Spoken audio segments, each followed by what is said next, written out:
capture the plant and cut it, take it off the grid. But what they're doing is physically attacking this. We've used this word a lot in the last week. This is unprecedented. This has never happened in world history. A determined attack on a nuclear power plant. What you're worried about is two things. One, for those reactors that may still be operating, and I believe there are 6 reactors at this facility, the largest nuclear power plant in Europe. If those fuel rods are still in the reactor and you cut off the electricity, then you're cutting off the cooling system that controls the reaction, and you'll be unleashing an uncontrollable nuclear chain reaction in that facility. You will have a meltdown.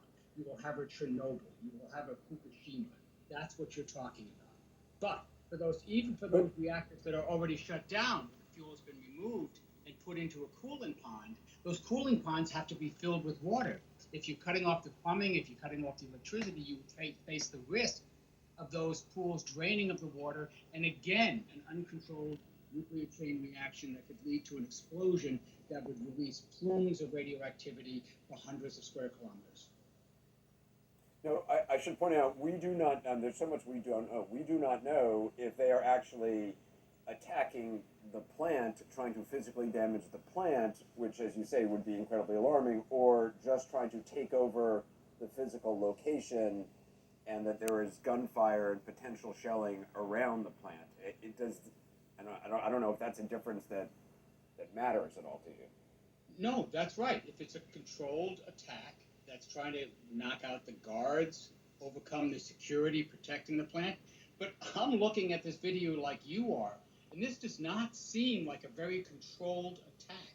There was a lot of gunfire going into that plant. This does not look like a precision attack, like a careful attack to me.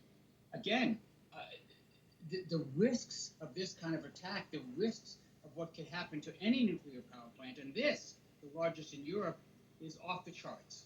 They should immediately cease fire, immediately try to negotiate some kind of surrender of the plant where the operators could at least maintain control and prevent a nuclear catastrophe. Now, the Ukrainian regulator telling the IAEA that there's been no change in the reported radiation levels at the plant. Yes. That is positive news, is it not?